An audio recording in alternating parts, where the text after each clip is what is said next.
Okay, good morning and welcome back. So, back to mathematics, you might say. Huh? So, we are at the fag end of the discussion on mathematics, and hopefully, we will be able to wind up by tomorrow and then finally begin our journey with physics, isn't it? So, just taking a minute for maybe some more to log in.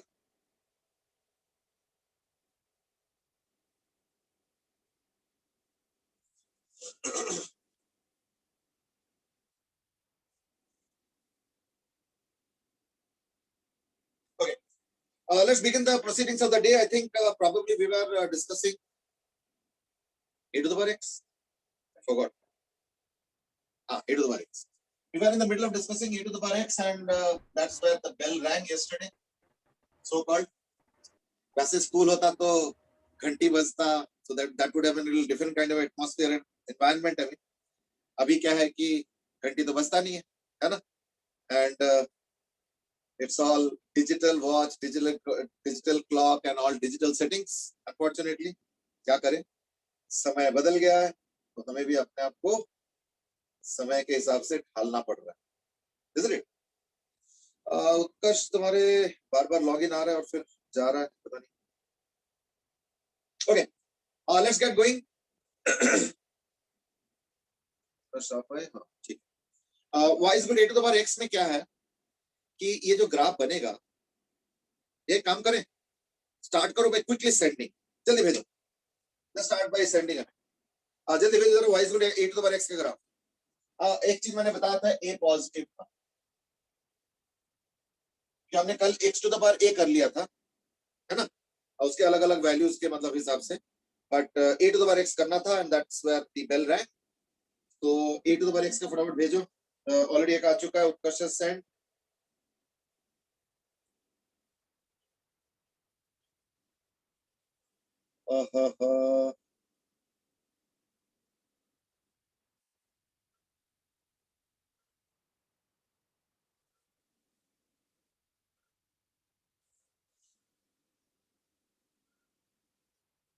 Okay, उत्कर्ष तुमने जो भेजा है part part करके, थोड़ा सा कटा कटा है ग्राफ. एक्चुअली ग्राफ तो एक ही बनेगा ना, कंटिन्यूअस ग्राफ. ये अलग अलग ब्रोकन क्यों बन रहा है ना? ए अगर बनना है तो एकदम स्ट्रेट लाइन होगा. नहीं नहीं, समझ गया मैं. That is a different argument. That is a different point. वो मैं समझ गया, ठीक है ना, वो मैं समझ गया. बट पॉइंट इज दैट वो एक अलग चीज है और ये अलग चीज.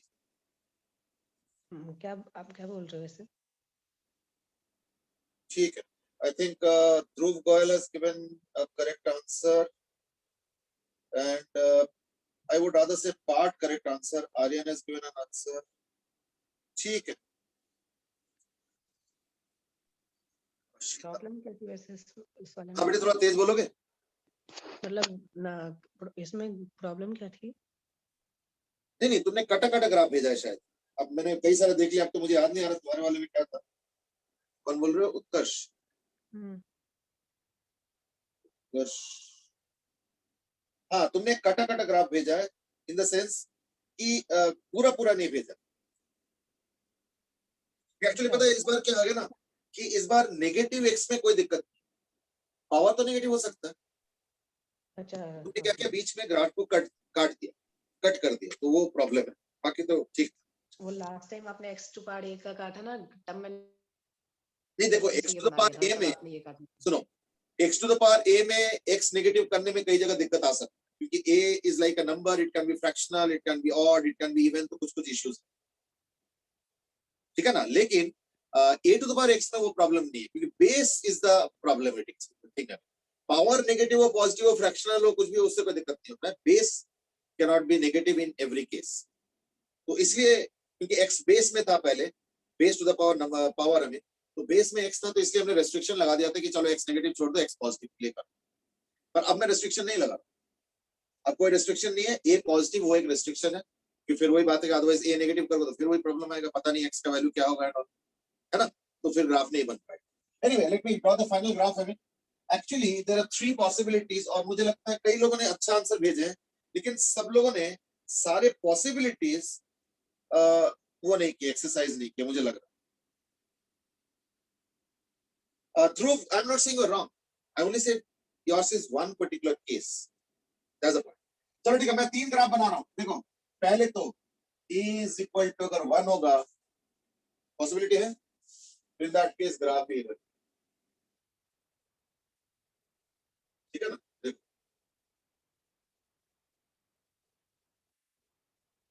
ये हो गया 1.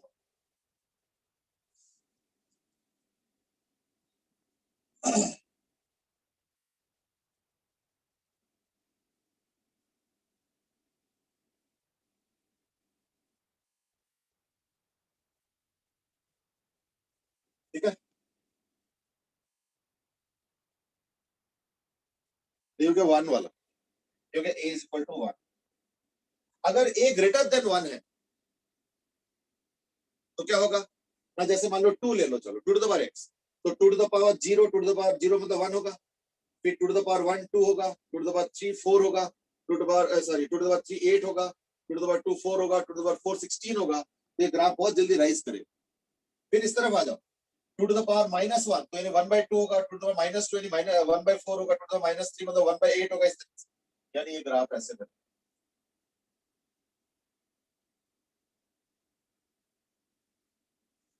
So this graph will be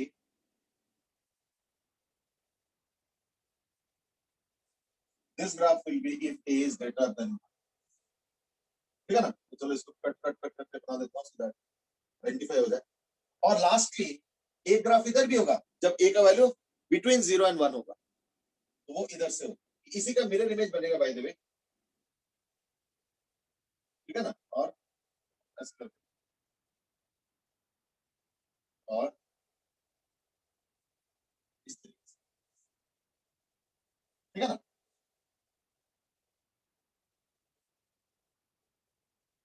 तो अलग टाइप का बना दे, सो दैट पहचान में आ जाए.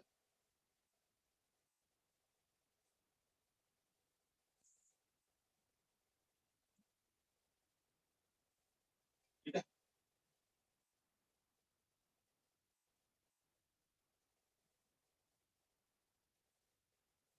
देख लो अच्छे से. That's what the final shape is.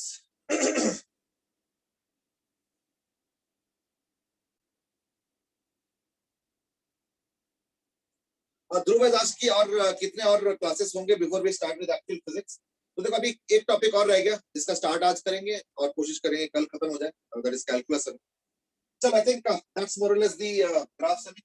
एक ग्राफ मैंने बताया हुआ है जो कि हम लोग करेंगे कैलकुलस के बाद, that is your y is equal to sin square x और y is equal to cos square x. इसका मैंने ग्राफ बताया था, तो उसका हम बाद में करेंगे, है ना?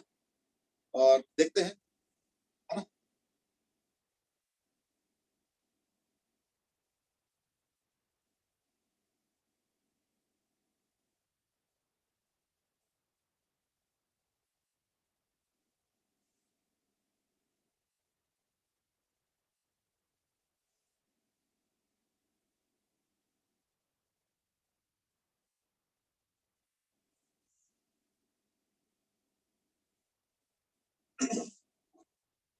चलो, so that's about your graphs.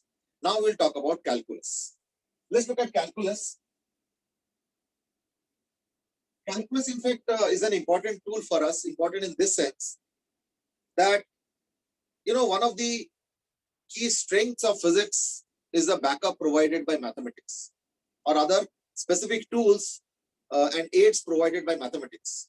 And that has helped a lot when it comes to growth and development of physics. Of course, physics is born out of experiments, but सिर्फ experiment से ही physics का growth आगे नहीं हुआ है.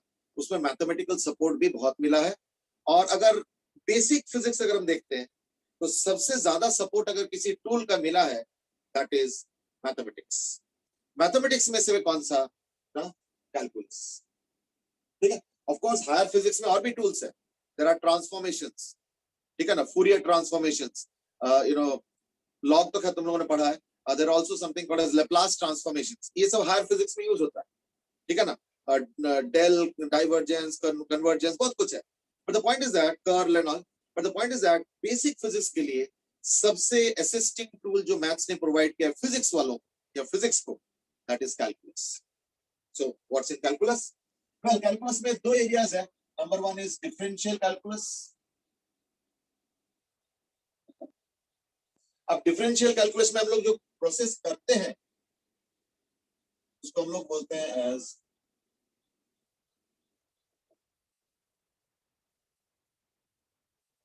Differentiation, और दूसरा है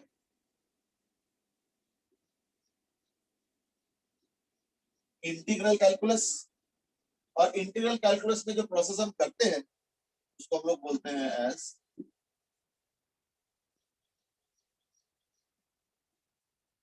इंटीग्रेशन. तो डिफरेंशियल में डिफरेंशिएशन और इंटीग्रल वाले में integration.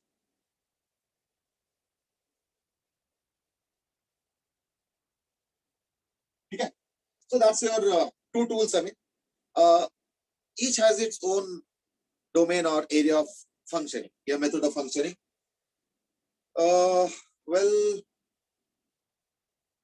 there are some questions also lined up. It seems. Yes, Shesky, please explain the sine root x wala graph again. And Dhruv has said about vectors. ठीक है, vector actually physics को तो मदद तो खैर obviously सारे tool से मदद करता है. सॉरी, वेक्टर एक्चुअली फिजिक्स के रिप्रेजेंटेशन में मदद बहुत किया.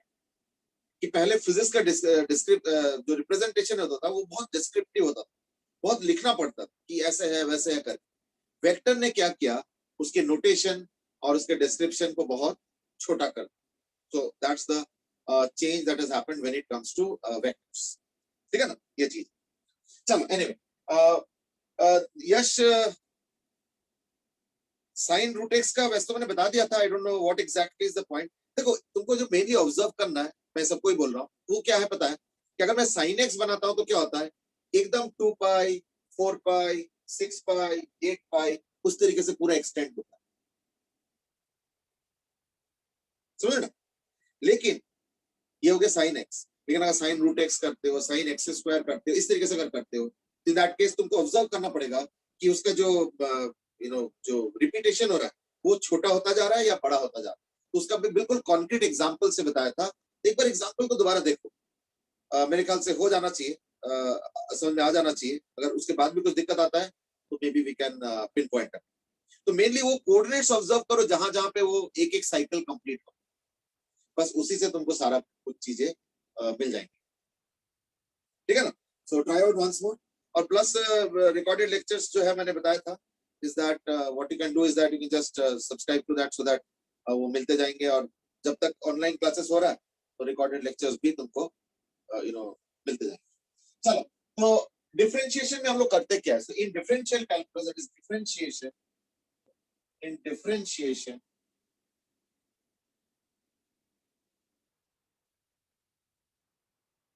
we find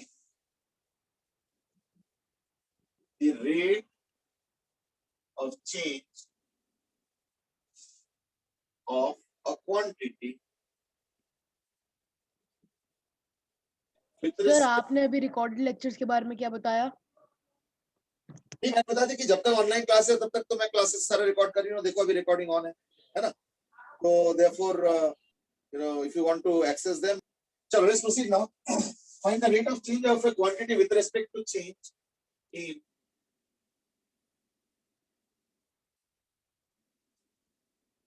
तो इसका मतलब समझो. जैसे एक सिंपल सी चीज समझो. सपोज एक मैं स्क्वायर लेता हूँ, उसका लेंथ है सपोज 2 सेंटीमीटर, तो उसका एरिया कितना हो गया 4 सेंटीमीटर स्क्वायर. चलो ठीक है. अब क्या है कि सपोज उसके लेंथ को मैं बढ़ा के 3 कर देता हूँ, तो एरिया कितना हो गया 4 से 9 हो गया. तो मैंने लेंथ का चेंज 1 सेंटीमीटर किया, लेकिन एरिया का चेंज 4 से 9 हो गया, यानी 5 का हो गया.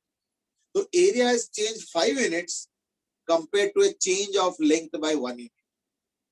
यानी 5 टाइम्स. अगर न्यूमेरिकली देखोगे तो 5 टाइम्स. बट ये 5 टाइम्स कंसिस्टेंट नहीं है. क्यों? क्योंकि जैसे मान लो अगर 3 से अगर मैं इसको 4 करूंगा तो क्या होगा, लेंथ तो वही 3 से 4 यानी 1 सेंटीमीटर का चेंज हुआ, लेकिन एरिया क्या होगा 9 से 16 यानी 7 का चेंज हो गया. यानी the area is now changing 7 times compare to that of the length. ये होता है इसका तरीका. समझ ना बात.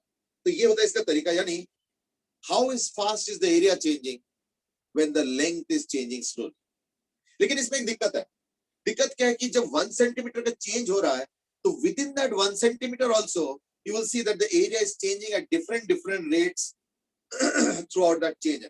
जैसे जब तुम लेंथ को let's say I am taking an example, let's say length को जब तुम 2 सेंटीमीटर से 3 सेंटीमीटर कर रहे हो तो एरिया 4 से 9 हो रहा है, चलो वो तो ठीक है. लेकिन जब तुम उसको 2 से 2.1 कर रहे हो, फिर 2.1 से 2.2 कर रहे हो, 2.2 से 2.3, 2.3 से 2.4, इस तरीके से 2.8 से 2.9, 2.9 से 3, तो यानी अलग अलग इंटरवल में तुमने लेंथ को अगर चेंज किया 0.1 करते करते, तो देखना एरिया भी अलग अलग तरीके से चेंज होता है. तो ऐसे कोई यूनिफॉर्मिटी नहीं है कि अगर इसका एक चेंज होगा तो उसका उतना होगा. So therefore there is some kind of a relationship between the change of the length and the change of the area at various points of length. Therefore, जब हम एनालाइज करेंगे तो हम छोटे छोटे चेंज के लिए करेंगे. I change the length by small value, the area changes by small value. I change the length by another small value, the area changes by another small value. इसी तरीके से सारा चेंज होते रहेंगे. तो यानी rate of change of area with respect to length, this is what is the essence of differentiation.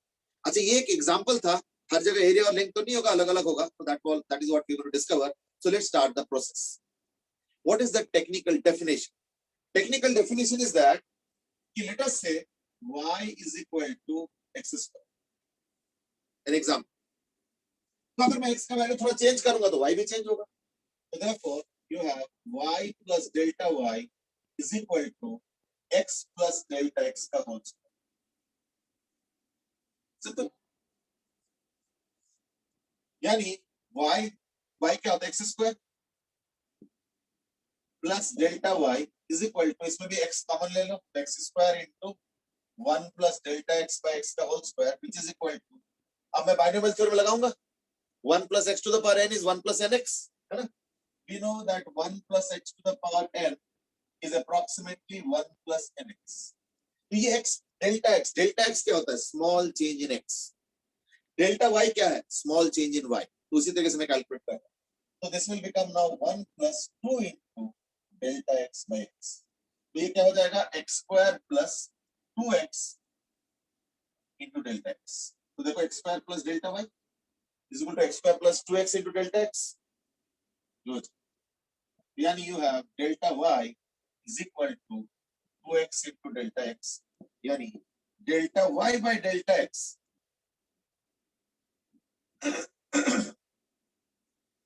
the earlier notation of calculus was actually delta y. अब थोड़ा सा नोटेशन को बदला गया. So we don't say any more delta y by delta x. What we now say is dy dx. So we have a situation where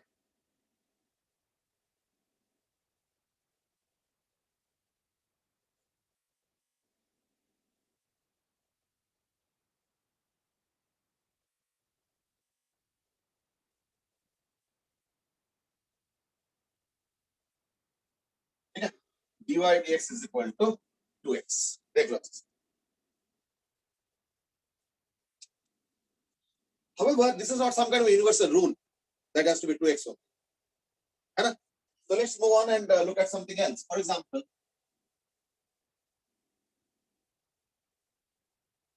if I let's say change from x square to x cube, what will happen? तो सब कुछ same रहेगा. तो अगर मैं y की जगह x cube कर देता हूँ तो y plus delta y is x cube, x plus delta x whole cube. तो ये x cube हो गया plus this is equal to x cube into this also cube. So this will be cube. This will be 3. So this will be x cube. So x cube will get cancelled and this will become 3x delta x. Yeah, we have 3x delta x. Sorry, 3x square. है ना? क्योंकि x और x cube का 3x square हो. 3x square delta x. So delta y by delta x is equal to 3x square. So this will become equal to, है ना? ये बड़ा सिंपल है. dy dx कितना आ गया? 3x square. अब क्या हो गया ना, एक जनरल एक्सप्रेशन हम निकालेंगे. ठीक है? वो कैसे? इसमें y क्यूब है, y not x to the power 5, y not x to the power 3.7, y not x to the power -5 और समथिंग लाइक दैट. तो चलो ठीक है, तो फिर एक काम करो, इसको जनरलाइज ही कर दिया जाए. तो y is equal to x to the power n. तो क्या होगा?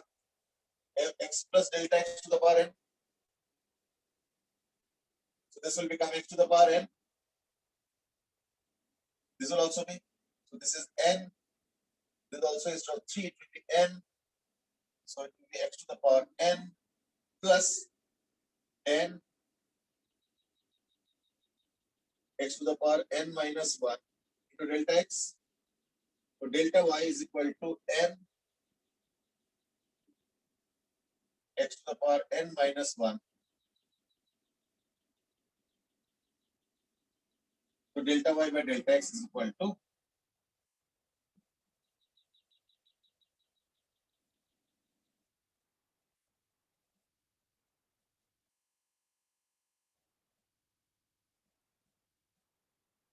fine. So therefore dy will be, and so on. So we have like very ready-made proofs of generalized theorems. ठीक है? तो इससे क्या हुआ ना, dy dx का वैल्यू अगर x to the power n होता है तो dy dx, इसके मतलब क्या? इसका मतलब है कि अगर y का value x to the power n होता है और अगर तुम y को बदलते हो because of some small changes in x, तो y किस रेट में बदलेगा compared to the rate of change of x, yeah, compared to the change of x. That's what is dy dx. यानी इसका जो लैंग्वेज होगा वो होगा, this is the rate of change of y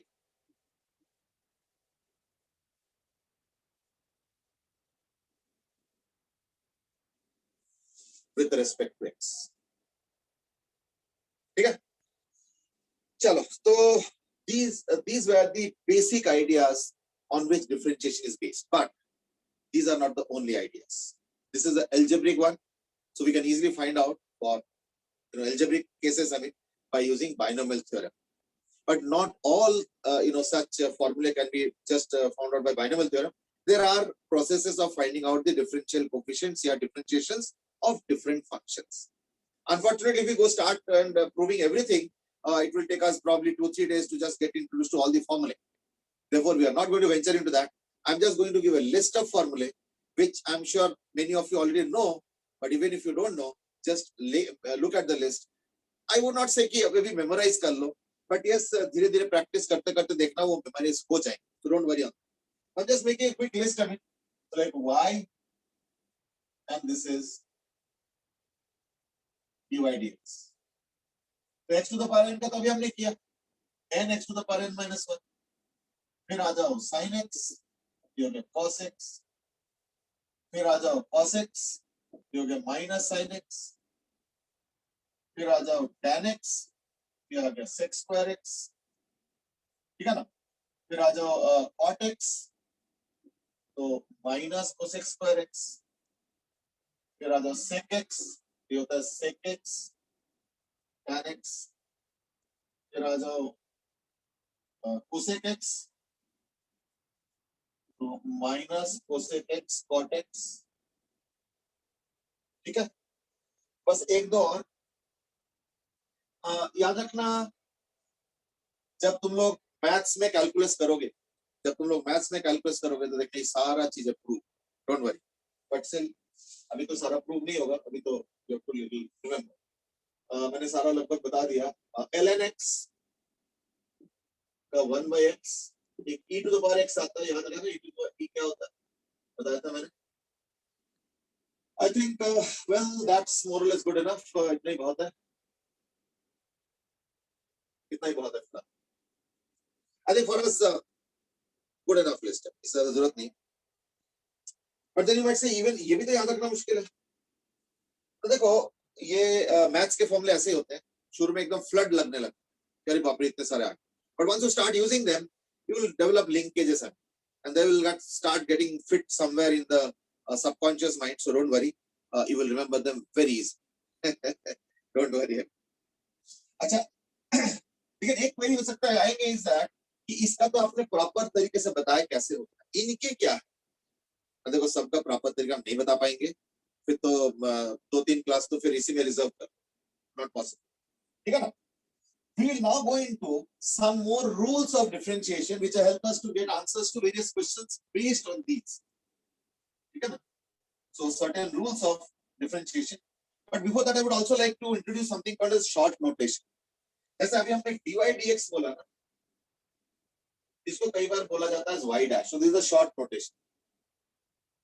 अच्छा, what is y basically? Y is a function of x. तो कई बार ऐसे भी लिखते हैं d dx of fx. तो वो y ही लिख रहा हूं मैं, क्योंकि y एक फंक्शन ऑफ x होता है, तो मैंने fx लिखा is equal to y dash जैसे लिखा है, इसको लिखेंगे एज f डैश x. तो ये कई बार ना शॉर्ट नोटेशन यूज किया जाता है, ठीक है ना.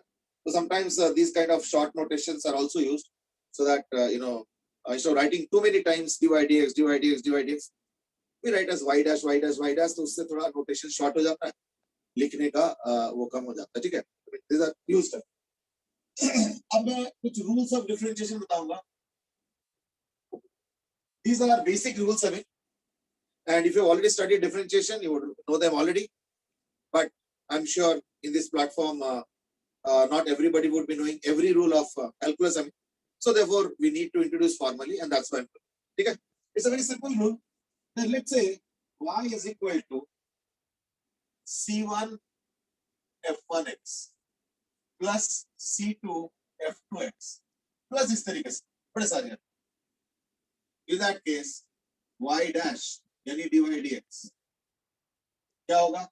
c1 f1 dash x plus c2 f2 dash x plus ऐसे ही dot dot.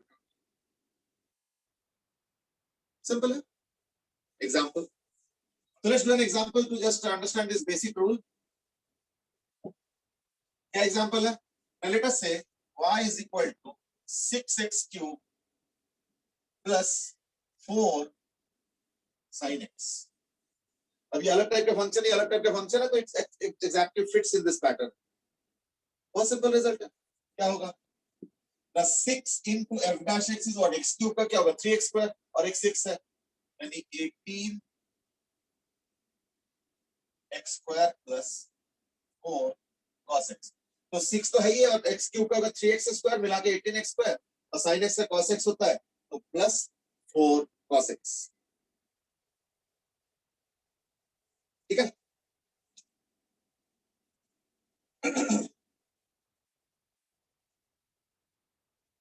सर वो सी कांस्टेंट इंडिकेट कर रहा है ना? नहीं, इंटीग्रेशन तो अभी स्टार्ट भी नहीं किया बेटे. नहीं मैं कह रहा हूँ सी का मतलब कांस्टेंट है. हाँ, c1 c2 c3 all these are constants, and f1x f2x f3x are all functions of x. Simple. ये हो गया simple rule number 1. Rule number 2 is called as product rule. ठीक है ना? So rule number 2 will be called as product rule. ठीक है ना? देख लो. अब प्रोडक्ट रूल में क्या है देखो. प्रोडक्ट रूल में क्या है देखो, कि मान लो एक से ज्यादा फंक्शन मल्टीप्लाइड है, तो क्या करेंगे? जैसे suppose y is equal to f1x into f2x. Suppose ये दिया हुआ, अब मुझे y डैश निकालना, तो क्या होगा? नहीं, इसको मैं पहले पैराफ्रेज कर देता हूं, फिर मैं रूल बताऊंगा. दैट इज, पहले ये जो दो चीजों का प्रोडक्ट है, उसमें से पहले वाले को डिफरेंशिएट करो, सेकेंड को एज इट इज रखो, मल्टीप्लाई, प्लस प्लस है, ध्यान रखो, प्लस फर्स्ट वाले को एज इट इज रखो और सेकेंड को डिफरेंशिएट करो. वेरी सिंपल, कोई ज्यादा कॉम्प्लिकेटेड नहीं. यानी मैं लिखूंगा f1 dash x into f2x plus f1x into f2 dash x.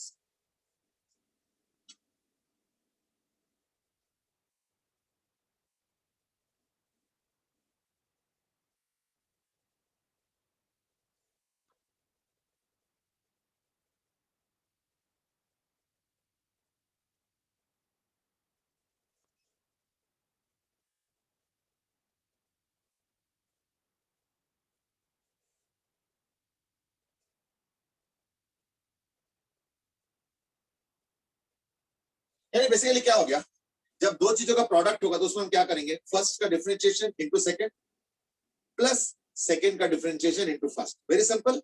इसलिए मैं एक छोटा सा क्वेश्चन खुद ही करके दिखा देता हूं, and then we will probably go into more cases. जैसे y is suppose equal to x to the power 4 tan x. It's a perfect example of what we are supposed to do in product rule. Product rule के बिल्कुल set case है। So then dy dx will be differentiation of this, यानी 4x cube into tan x, ठीक है, इसका differentiation into as it is plus इसको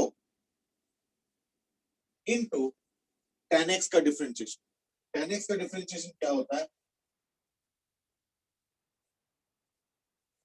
that's it.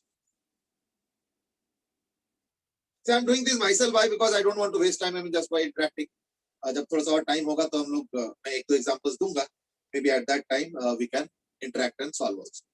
तो मैंने स्टेट का खुद ही सॉल्यूशन दे दिया, divide x equal to 4x cube tan x plus x to the power 4 sec square x। इससे आसान और क्या हो सकता है। तो that rule is called as product, ये हो गया सेकंड रूल। अब आ जाओ third rule, rule number 3। Rule number 3 is called as quotient rule.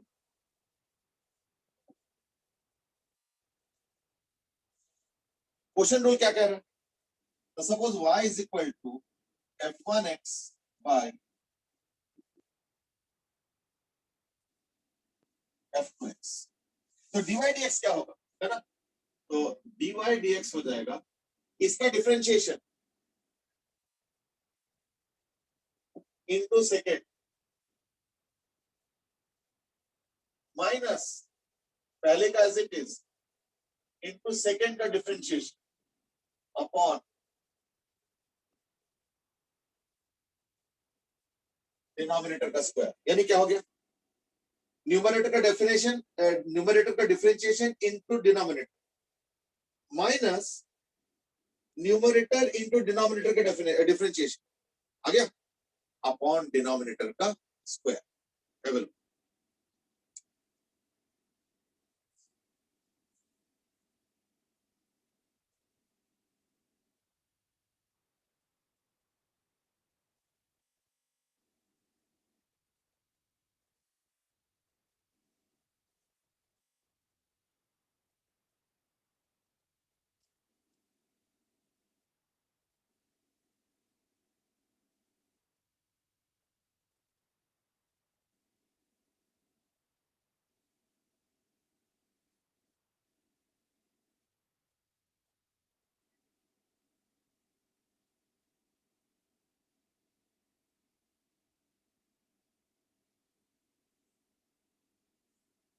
ठीक है, देख लो अच्छे से। अब एक काम करो, मैंने अभी थोड़ी देर पहले, now this you can probably work out and send it to, and that is, अभी मैं थोड़ी देर पहले y is equal to tan x का आंसर दिया था कि इसका डिफरेंशिएशन sec स्क्वायर x होता है। एक काम करो, मान लो कि तुम इसका आंसर नहीं जानते, अब मैं क्वेश्चन रूल लगा सकता हूं इसके, so this time you do it yourself and quickly send it to me, the working of how you are getting this the answer of dy dx if y is equal to tan x. Go ahead और उसमें question rule लगा के अच्छे से solve करो, जल्दी करो।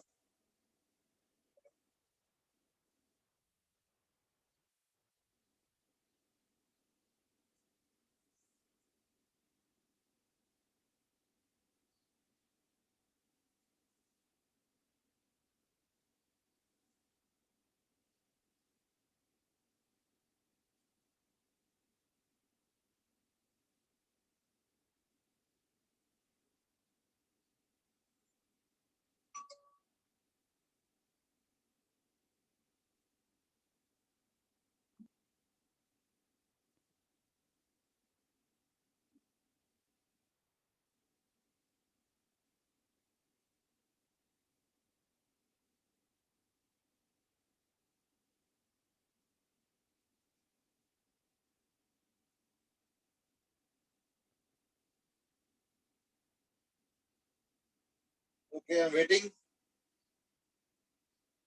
Do it quickly. I mean, now that because everybody is getting the right answer, so there is no point in stretching it further. So let me give the answer quickly, and that is इसको मैं लिख दूंगा as sin x by cos x. So therefore, dy dx is equal to sin x का differentiation cos x into denominator cos x minus sin x into cos x का differentiation minus sin x upon cos square x. ये तो cos square x plus sin square x यानी 1 by cos square x equal to sec square x. अब समझ में आ गया ना? sin x cos x को यूज करके बाकी सारा आप खुद डिराइव कर लेना एट होम. ठीक है? कौन से?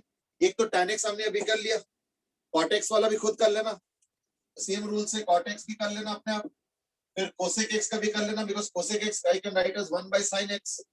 तो न्यूमरेटर 1 हो गया और differentiation sin x denominator sin x हो गया. You can use that. अच्छा एक चीज याद रखना is that differentiation of constant equal to 0. Reason being that, what do you mean by differentiation? Differentiation means the rate of change of something. अब constant में क्या change आएगा? Constant में क्या change आएगा? So therefore, differentiation of a constant will be equal to 0. ठीक है ना? चलो, so cosec x, cot x and sec x, ये तीन जो है ना, quotient rule से आराम से खुद derive कर ले. ठीक है? So that you can do now. चलो, तो let's move on to the next important rule. पहले हमने simple rule बताया, addition rule मतलब addition and subtraction में involved है, तो चलता है constant positive negative करके. फिर हमने product rule सीखा, फिर हमने quotient rule सीखा. अब हम सीखेंगे what is called as fourth and final one, and that is chain rule.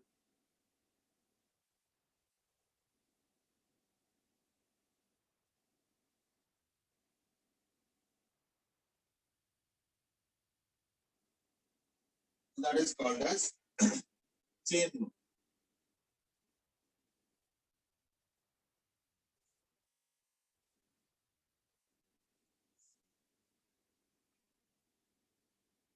ठीक है?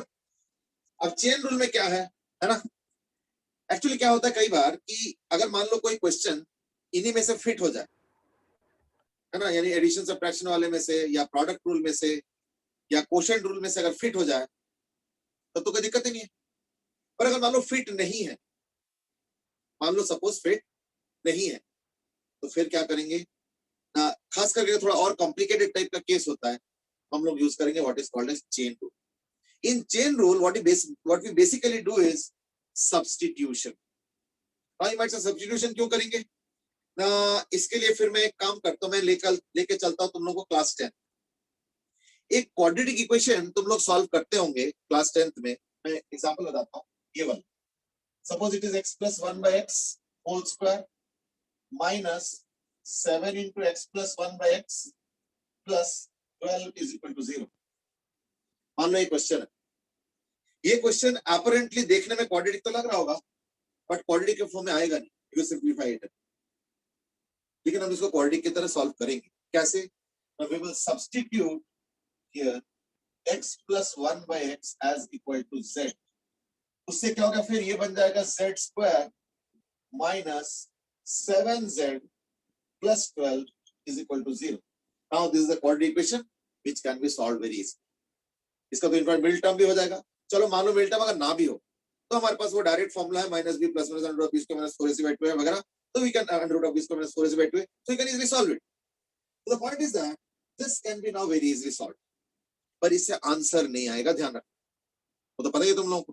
क्या करते हैं हम लोग? फिर z जब वैल्यू आ जाएगा कुछ आएगा तो उस z के जगह में ये पुट करेंगे, तो फिर एक सेट ऑफ सॉल्यूशंस आएगा. लेकिन क्योंकि ये क्वाड्रेटिक इक्वेशन में दो रूट्स आएंगे, तो एक बार एक रूट को लेके x plus 1 by x equal to put करेंगे और एक बार दूसरे रूट को पुट करेंगे as x plus 1 by x और फिर फाइनली क्वेश्चन को सॉल्व करेंगे, है ना? So therefore Therefore, in such a situation, in such a situation, what we are adopting basically is what? A substitution approach. यानी substitute करके थोड़ा सा उसको relatively easy बना लेंगे and then go ahead, है ना? तो ये इसका basic idea है. अब मैं एक काम करता हूँ.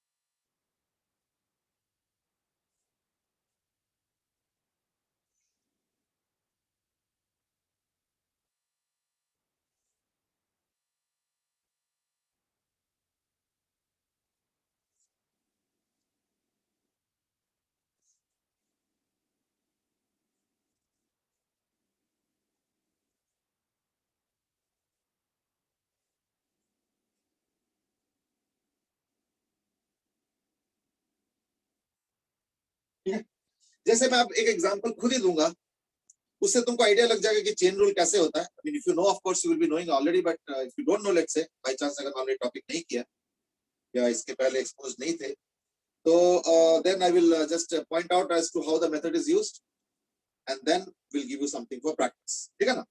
जैसे मैं एक एग्जांपल दे रहा हूँ. Suppose I say y is equal to sin x cube. अब इसमें एक प्रॉब्लम है. अगर y is equal to sin x होता तब तो हम आराम से सॉल्व करते हैं, हमारे पास फॉर्मूला है. अगर y is equal to x cube होता तो भी हमारे पास फॉर्मूला, हम सॉल्व कर लेते. पर इसमें साइन के अंदर x क्यूब आ गया तो हमारे पास एज सच कोई फॉर्मूला तो नहीं. तो फिर हम क्या करेंगे, है ना? हम चेन रूल लगाएंगे. Now what is chain? Chain rule ये कहता है कि अगर तुम सब्स्टिट्यूट करते हो तो इन दैट केस वैल्यू बचेगा. तो dy dx, this what is chain rule, is equal to dy dz into dz dx. वैसे ये आपने क्या कर दिया?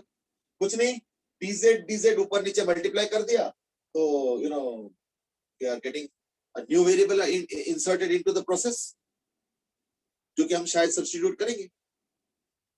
ये हो गया simple chain rule. But this can be extended also, so you have extended chain rule also, which is similar, which is what? The dy dx is equal to dy dz into dz dt into dt by some variable, let's say dm, into करते करते करते into something by dx. तो ये और ये बराबर होगा. इसका मतलब समझो, dy dx तो लास्ट में और फर्स्ट में है ही है. ये बीच वाले सब कट जाएंगे, dz dz dt dt, लेकिन टेम्पोररीली हमें कुछ बेनिफिट पहुंचा के जाएंगे. That is what is the idea of the essence. ठीक है? So what I'm doing now is that I'm going to solve this question. If you know it already, very good. If you don't know by chance, then that is just follow the process. I think one example is more than sufficient for you to understand the basics of it. ठीक है? चलो, तो मैं इस example को solve कर रहा हूँ. मैं इस पे ये वाला चेन रूल लगाऊं. This is what is called as chain. ठीक है? चेन. और उसी प्रोसेस को अगर मैं और एक्सटेंड कर दूं तो इस बिकम्स एक्सटेंडेड चेन. मैं सिमिलरली देख रहे हो, बस वेरिएबल इंट्रोड्यूस करते जाएंगे, है ना?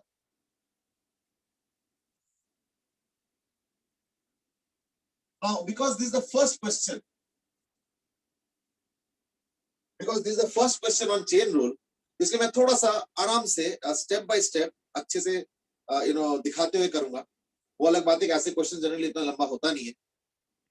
बाय ऑब्जर्वेशन देखना, धीरे धीरे तुम सीख जाओगे कि by observation you can just quickly get the answer.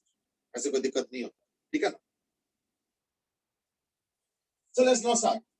Let's now put z as equal to x. ठीक है? यानी dz dx क्या हो जाएगा? 3x square. एक स्टेप है जो कि हम लोग करके अभी इसको होल्ड कर. अब क्योंकि मैंने सब्स्टिट्यूट किया है z को एज x क्यूब, तो x क्यूब हो जाएगा z. So y will become equal to sin z. यानी y अब x का फंक्शन नहीं रह गया, अब y z का फंक्शन, यानी उसको differentiation with respect to z तो कर ही सकते। So therefore you have dy dz is equal to क्या होगा, हाँ, cos z। ठीक है, तो dy dz हो गया cos z, यानी अब मैं यूज करूंगा चेन रूल, यानी dy dx is equal to dy dz into dz by dx। तो dy by dz क्या है, cos z, और z का x क्यूब, यानी equal to cos z into dz dx क्या है, 3x square। That's equal to 3x square into cos z, और z क्या है, x क्यूब, यानी cos, that's your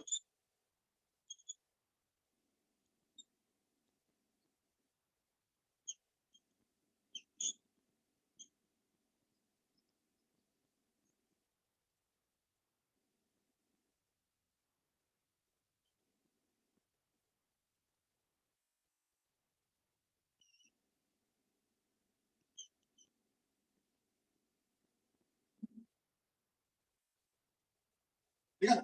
So dy dx is equal to 3x square into cos x। बस ये इसका तरीका है। I hope it's comfortable है, nothing very difficult as such। वैसे कोई ये नहीं है कि कोई बहुत ज्यादा मुश्किल है, ठीक है ना। अभी जो मैंने मेथड अपनाया, that was like pretty formal kind of an approach, एकदम अच्छे से लिख के, प्रोसेस दिखा के, स्टेप बाय स्टेप दिखा के। It's almost like a school exam where there is stepwise marking, so like you can't jump steps, but actually देखा जाए ना, थोड़ा सा जब स्किल बिल्डिंग हो जाएगा और एक्सपर्टाइज आ जाएंगे, तो देखना इतना कुछ नहीं करना पड़ता है, तुम इसके क्वेश्चन देखोगे और सीधे आंसर लिखोगे, just a matter of time, हो सकता है अभी हो जाए। तो मैं एक काम करता हूँ, मैं एक क्वेश्चन दे रहा हूँ इसके ऊपर, वन क्वेश्चन है, and that would more or less give us a good idea, ठीक है। और इसके आंसर सेंड करना फिर उसके बाद, ठीक है ना। And the question is y is equal to sin of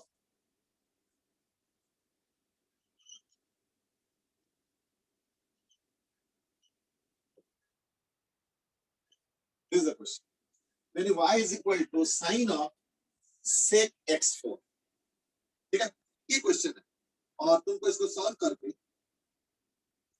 send कर, सेम उसी में।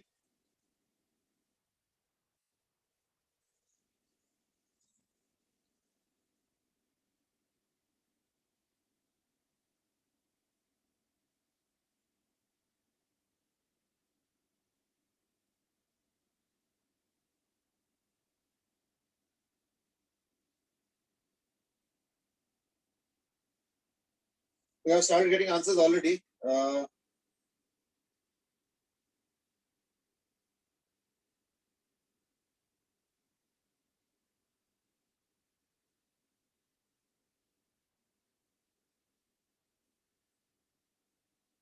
Dhruv has given the answer.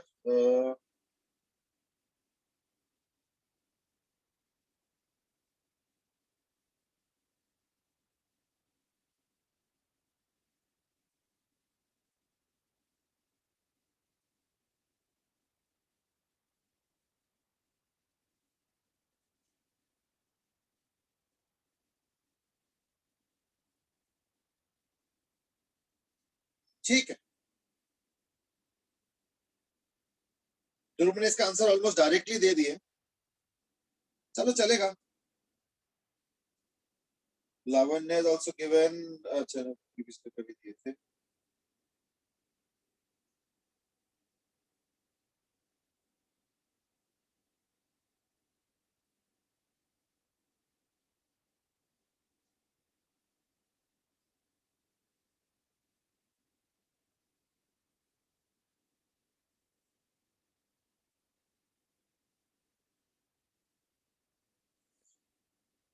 Okay, there are too many answers now. It's very difficult to check really.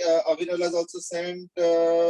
Well, थोड़ा सा तुम लोग को ना खुद सर वो checking- 4x क्यूब फोटो के बाहर निकल गया। हाँ चलो कोई बात नहीं। Ishita is just now sent. I think ठीक है,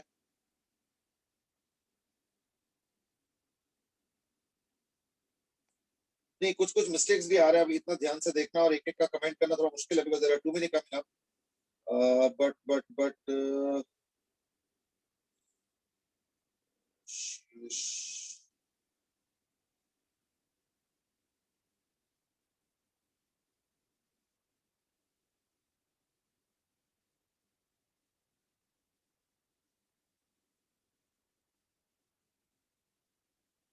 चलो ठीक है, I think most of them are right. एक तो छोटे छोटे मुझे मिस्टेक्स नजर आए, बट देन उतना कमेंट करना बड़ा मुश्किल था।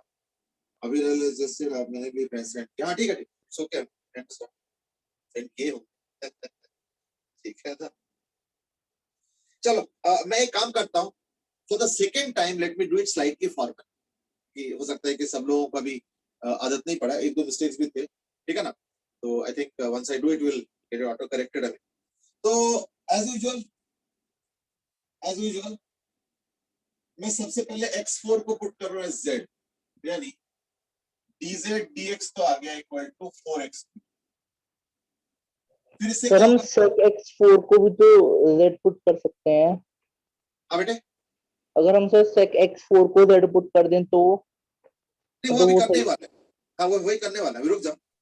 सो y will become actually equal to sine of sec z, but उसमें मुझे राहत नहीं मिल रहा है, क्योंकि साइन ऑफ x का या तो उसे मालूम है, बट sec z, इसलिए एक मैं काम करता, मैं t को पुट करता हूँ sec z, therefore dt dz क्या होगा sec z, है ना। तो जैसे अगर y is equal to sec x होता है तो dy dx क्या होता है sec x tan x, तो sec z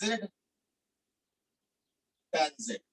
अब z तो x4 है, यानी sec x4 into tan x, ये आ गया। ठीक है, करके कर रहा हूँ स्टेप, मतलब ठीक है। तो पहले तो z वाला क्या, फिर यहां तक आ गया।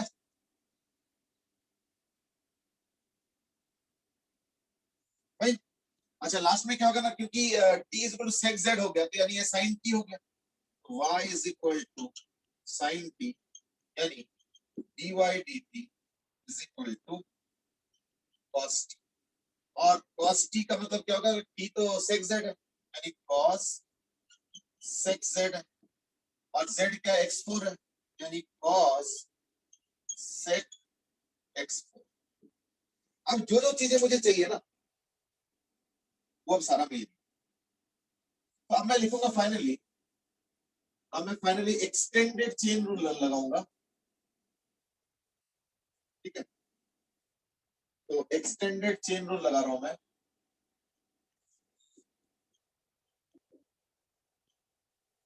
and that is I'm going to write dy dx as equal to dy dt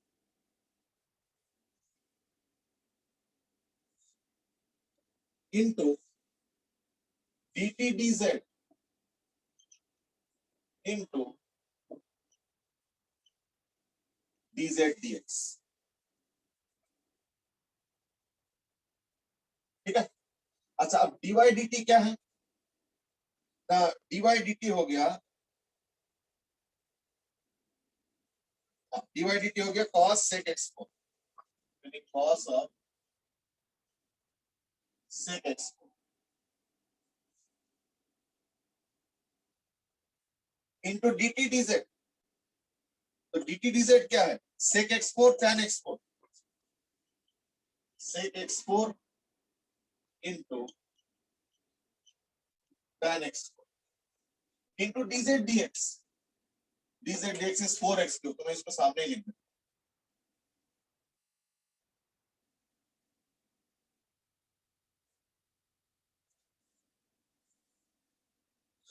ठीक है। But the good sign was that, but the good thing was that all the answers that I've got here in the messages, I mean, most of you have not done all these things, and I'm calling it as a good sign. क्यों? Because that means you are able to jump the gun now. तो basically हम इसको इस तरह सोचेंगे कि sign of something होता तो वो कॉस ऑफ समथिंग होगा, तो वो कॉस वाला पार्ट है, पर ये खुद डिफरेंशिएबल है, तो इसको भी डिफरेंशिएट कर दो। तो sec x4 का क्या होगा, sec x4 tan x4, पर साथ में x4 भी डिफरेंशिएबल है, तो x4 को भी डिफरेंशिएट कर दो 4x, यानी ये अलग निकाल लो, ये अलग निकाल लो और ये अलग. I think that's a pretty easy way of solving the question. है ना? That's how you can easily get the answer to this question. तो therefore इतना नहीं करना पड़ता जो मैंने फॉर्मल तरीके से किया है, ये वाला, ये जो मैंने फॉर्मल तरीके से किया है, एक्चुअली इतना फॉर्मल करने का कोई जरूरत नहीं है ना? We can do it informally, and of course this is definitely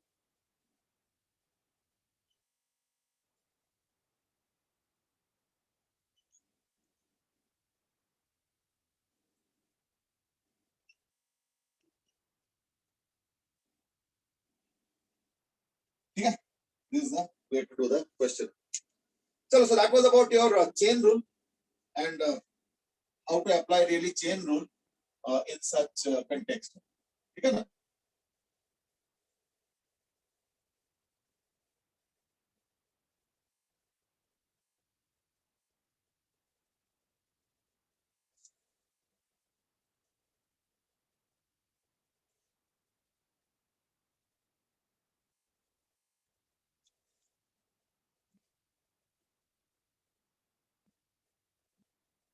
Okay, I can give more examples, of course, on chain rule as well, but I think it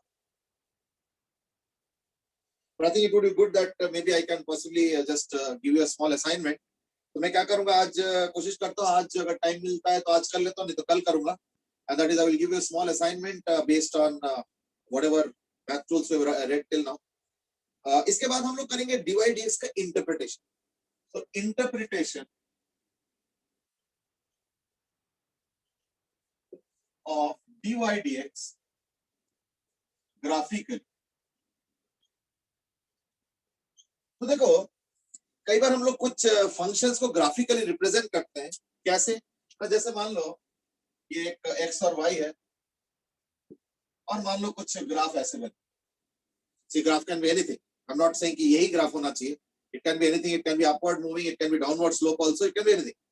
But I'm just saying कि let's take the case. अब मैं यहाँ पे एक x ले रहा हूँ. This is x. And let's change the value of x by a very small value. अब अनफॉर्चुनेटली मैं वेरी स्मॉल वैल्यू को अगर इस ग्राफ के अंदर दिखाऊंगा तो वो दिखेगा नहीं ढंग से, इसलिए मैंने तो खैर थोड़ा सेपरेटली दिखाया, but what I mean is a very small change. So this is x plus delta x. So this is x and this is x plus delta x. ठीक है. अच्छा, x के कॉरेस्पॉन्डिंग देखो ये क्या आएगा, ये y आया सब कुछ, और x प्लस डेल्टा x के कॉरेस्पॉन्डिंग क्या आ जाएगा, ठीक है ना, y plus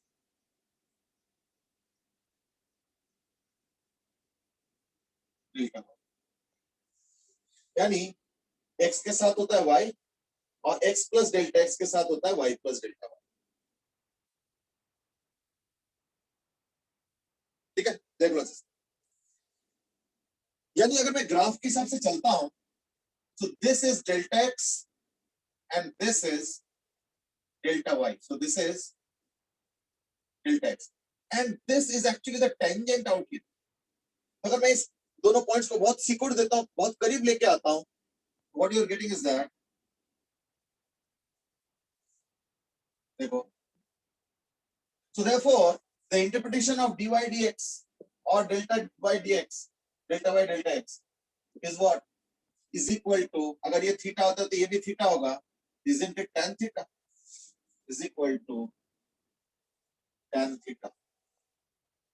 And what do you mean by tan theta? You already read in coordinate geometry that tan theta is nothing but the slope of a line. So that is equal to slope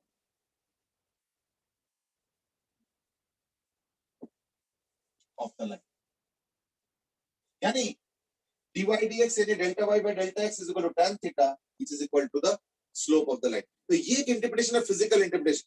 So the physical interpretation, so that's the physical interpretation of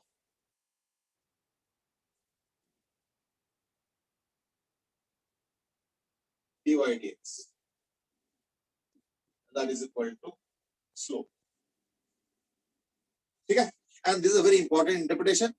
We will very soon see. आज तो नहीं करेंगे, but maybe अगले class में करेंगे, यानी कल के क्लास में करेंगे कि ये जो slope का interpretation है, इसका हम लोग कैसे utilize करते हैं. How do we really use the concept of slope and utilize in situations like this? ठीक है? चलो, so that's it about introduction to basic differentiation. Differentiation के थोड़ा सा रहता है, which we'll discuss and complete in tomorrow's class, and hopefully after taking one or two examples, we'll go back, not go back really, we'll go to integration. And if possible, we'll try to wind up integration tomorrow. If not, then maximum next class towards the beginning of it, so that we can end the discussion on mathematical tools and begin our journey for finally for physics. है ना? So that's a good grounding of mathematics before we begin our ultimate journey for physics. ठीक है? चलो, that's it for today. मैं कोशिश करता हूँ कि आज एक असाइनमेंट में दे दूं. अगर आज नहीं होता तो मैं कल तो जरूर दे दूंगा, so that you can just solve based on whatever ideas we have discovered till now or discussed till now. You can solve few questions and then we will discuss if there are doubts. Fine. चलो, आज के लिए इतना ही. Have a good day. Dhruv has asked, उसके बाद हम लोग vector करेंगे, kinematics. We will begin with vectors. So that would be good. ठीक है? चलो, आज के लिए इतना ही. Have a good day and enjoy yourself. I hope there are no classes after this. इसके बाद क्लास है क्या कोई? अभी और कोई क्लास है? हाँ सर. कौन सा, इंग्लिश? नहीं है सर. अच्छा, नहीं है. चलो ठीक है. Then you are free now and enjoy yourself. Have a good day. Bye bye. Thank you, sir. Thank you. Have a good day again. Bye bye.